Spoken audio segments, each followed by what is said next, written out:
Ancelotti acabou de fazer a última convocação da seleção brasileira para as eliminatórias da Copa de 2026. Nós tivemos muitas novidades na lista, alguns nomes aqui do Brasil, e hoje nós vamos comentar sobre essa lista. Eu sou a Clay, jornalista em informação, deixa o seu like, se inscreve no canal, deixa um comentário também. E vamos direto pro assunto, vamos falar da lista do Carleto, vamos falar da maior ausência, né, que todo mundo estava meio que esperando, mas sem entender direito por que ela iria acontecer. E vamos falar principalmente dos jogadores aqui do Brasil e que foram convocados para a seleção. Vamos lá, goleiros, nós temos Bento, Alisson e Hugo Souza, tá? Alisson e Bento são figurinhas carimbadas, principalmente o Alisson. O Bento, ele aparece quase sempre e o Hugo Souza é a segunda convocação seguida dele. Tinha-se ali a expectativa da convocação do Gabriel Brazão do Santos, mas infelizmente o Brazão deu azar de ser observado num jogo contra o Bahia com um desempenho paupérrimo do time do Santos. Então, o Hugo Souza ganhou aí a terceira vaga, tá? E por que eu tô usando esse argumento para defender a não ida do Brazão à seleção brasileira nesse momento? Porque em entrevista, eu vou ler esse trecho mais adiante para vocês, mas o próprio Ancelotti disse que a lista ela fica móvel, vamos dizer assim, até o último final de semana antes da convocação. Então, o Ancelotti estava na Fonte Nova ontem para observar o Gabriel Brazão, o Gianluca e alguns outros jogadores, né? Muito se falava do Juba, do Bahia também, ser convocado ou não, e infelizmente, a atuação do Brazão não foi uma atuação brilhante, como em outras ocasiões, mas não por mérito próprio, e sim por conta do time que foi coletivamente mal. O time do Santos foi inteiro mal e o Brazão não conseguiu se destacar como de costume. Então, acredito que isso tenha pesado para que ele não tenha sido convocado dessa vez. E eu sei que tem muita gente que torce o nariz e que não gosta do Alisson, mas eu acho que, além de ser a última Copa do Mundo dele, acredito que de todos os goleiros que nós temos até o momento, eu não vejo um nome que se destaque e que esteja numa posição de destaque há tanto tempo quanto o Alisson.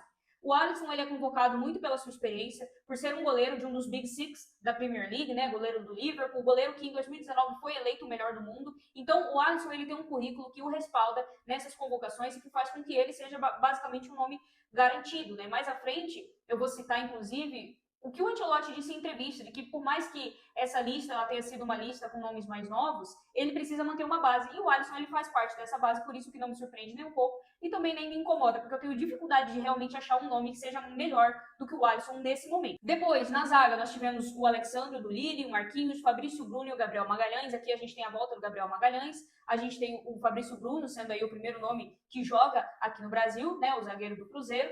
E muito feliz pela manutenção do Alexandre. O Alexandre que fez uma ótima data FIFA na convocação passada, foi a primeira convocação dele e ele já atuou muito bem, foi muito seguro ao lado do Marquinhos e eu acho que a tendência é que essa seja a zaga titular. Gostei muito das atuações do Alexandre e fiquei muito feliz dele ter sido convocado novamente. E naquilo que eu tinha dito sobre base do time, aqui a gente tem o Marquinhos, que não é novidade para ninguém, foi zagueiro do time campeão da Champions League, do PSG, que ganhou quase tudo, então obviamente é muito merecida a presença dele nessa lista. Depois, nas laterais, nós tivemos aí a convocação de Alexandro, Caio Henrique e Douglas Santos para a lateral esquerda, e depois Wesley e Wanderson para a lateral direito. Como eu já citei em outro vídeo aqui falando de seleção brasileira, nós passamos infelizmente por uma safra de laterais que não empolga, que não brilha os olhos. Nós já tivemos craques recentes aí em outros ciclos de Copa do Mundo, né, nos últimos 20 anos, as duas laterais do Brasil, tanto a esquerda quanto a direita, tinham nomes de peso, só que nesse ciclo, e eu arrisco dizer que até no ciclo passado, a gente não tem donos da posição e jogadores que realmente estão jogando no mais alto nível. Antes, os nossos laterais titulares jogavam em Barcelona e Real Madrid. Hoje os convocados jogam em Flamengo, com todo respeito ao Flamengo, mas ele não disputa uma das ligas mais competitivas do mundo, como é o caso de uma Premier League ou até de uma La Liga, por exemplo. Caio Henrique e Wanderson, né, que são do Mônaco, então ali estão disputando a Ligue 1, que a gente sabe que é fraco. E depois nós temos o Douglas Santos e o Wesley que joga na Roma e que já chegou a meter um gol, inclusive, jogando bem por lá.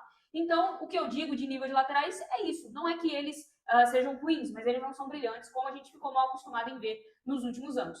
Falando agora dos meias, tá? Nós tivemos aí 5 nomes: Andrei Santos e Casemiro, Bruno Guimarães, Joeliton e Paquetá. Fiquei feliz aí pela volta do Paquetá, a gente sabe que ele joga muita bola, inclusive espero que em um futuro recente ele se transfira para um time que dê mais condições de jogo para ele do que o West Ham, mas nós tivemos também o Andrei Santos, que é do Chelsea, o Casemiro do United, o Guimarães, que joga no Newcastle, e o Joeliton, também do Newcastle. Aqui, o pilar da posição de meio campo do Ancelotti é justamente o Casemiro. Então, até agora, nós temos como pilares dessa equipe o Alisson, o Marquinhos, o Casemiro no meio campo, e eu já vou adiantar para você que lá no ataque ficou sendo o Richarlison, que foi convocado novamente. Então, essa é a base do time do Ancelotti. Não estou dizendo que o Richarlison necessariamente vai ser titular, mas que esses são os jogadores de confiança do técnico para cada posição, para cada área aí do campo. A convocação dos meias eu achei ok, né? Gosto da manutenção do Casemiro, acho que ele se deu muito bem após ter sido convocado aí na última data FIFA, depois de muitos anos. Gostei do retorno dele, acho que dá mais segurança para a zaga. Fica aqui sentida, né, a ausência justamente do Gerson. Segundo o Ancelotti, não é que a ausência dele tenha sido proposital porque ele parou de jogar bola, mas sim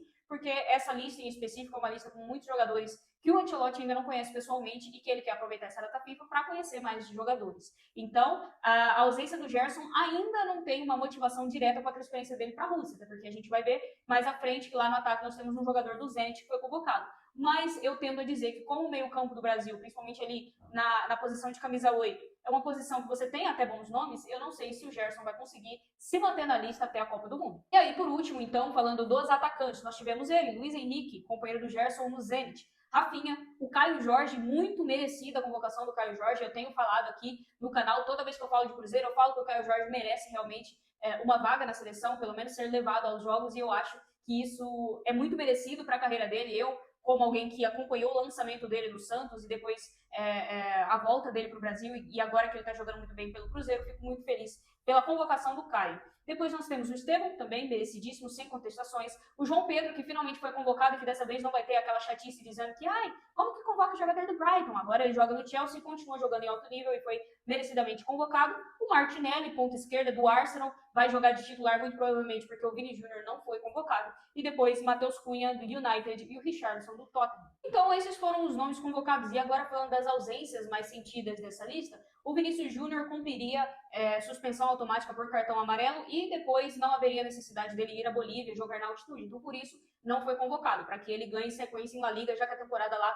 começou agora. O Rodrigo, a ausência dele foi justificada pelo Ancelotti pelo fato de ele estar no banco e ter jogado o seu primeiro jogo como titular neste final de semana, né? Então, segundo o Ancelotti, ele ainda precisa adquirir aí um ritmo e atuar com mais consistência. E é óbvio que o outro nome que foi sentido, a sua ausência e que mais foi perguntado, foi o nome do Neymar. E aqui eu separei algumas falas que eu achei muito interessantes do Ancelotti sobre esse tema. Logo, a primeira pergunta já foi sobre a ausência do Neymar, né? Já teve o nome dele envolvido ali. E o Ancelotti responde que ele não foi convocado por causa do edema. A rapaziada que estava me desmentindo lá no TikTok falou que o Neymar não estava lesionado. Está lesionado sim, segundo o Carlo Ancelotti, né? Não acho que mentiriam para o técnico da seleção brasileira, então ele está aí com um pequeno edema. E o Ancelotti reforçou várias vezes ao longo da entrevista, mas essa foi a primeira delas, de que os jogadores precisam chegar na seleção em uma boa condição física. De que não é preciso testar o Neymar, assim como esses outros jogadores que ele deixou de fora pontualmente dessa lista, porque já são jogadores que ele conhece, então não é necessário testar o Neymar, mas é necessário que todos cheguem em uma boa condição física. Já fica aí o primeiro alerta para o Ney. Depois, o Pedro Ivo, da ESPN, ele insistiu no assunto Neymar e fez uma pergunta específica só sobre esse tema para ver se o Ancelotti soltava mais a língua. E ele deu uma fugida do assunto, ele fugiu da raia.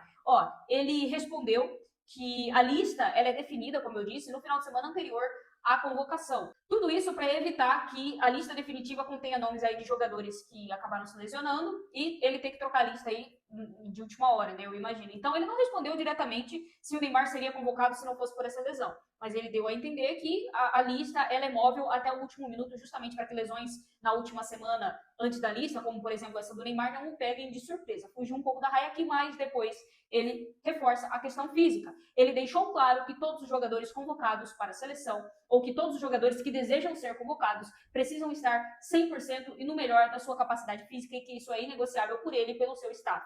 Então o Ancelotti já deixou um recado muito claro aqui para o Neymar, que ok, vinha fazendo aí 7, 8 jogos seguidos pelo Santos, atuando 90 minutos, mas que quem conhece o futebol do Ney sabe que ele não está nem perto de estar 100% fisicamente. E não sei se um dia estará.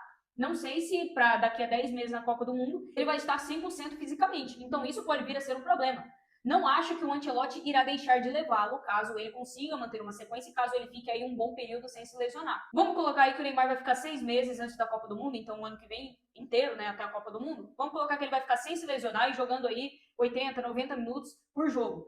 Eu acho que o Ancelotti leva, assim, porque ele vai ter uma sequência muito boa de jogos e muito tempo sem problemas físicos. Mas a gente sabe que capacidade física dentro do jogo, de tomar decisões, de fazer dribles, de segurar a bola, isso o Neymar ele não está nem perto do 100%. Então, a ver como que vai ser a relação do Mister com essa convocação ou não do Neymar. Meio que isso, gente. Eu já esperava uma convocação aí com algumas novidades, justamente pelo caráter, né, desses jogos de eliminatórias. O Brasil já está garantido, então imaginava mesmo que o Mister fosse usar essas datas para testar jogadores que ele ainda não conhece. Senti falta da convocação do Matheus Pereira, eu acho que ele merecia, assim como o Caio Jorge, estar na lista. Acho também que seria muito interessante ter um camisa 10 com as características dele, já que quem vai poder fazer essa função aqui, imagino que seja o Rafinha, mas eu gostaria de ter um camisa 10 de origem mesmo, como é o caso aí do Matheus Pereira. Enfim, deixa nos comentários o que você achou da convocação do Mister em geral.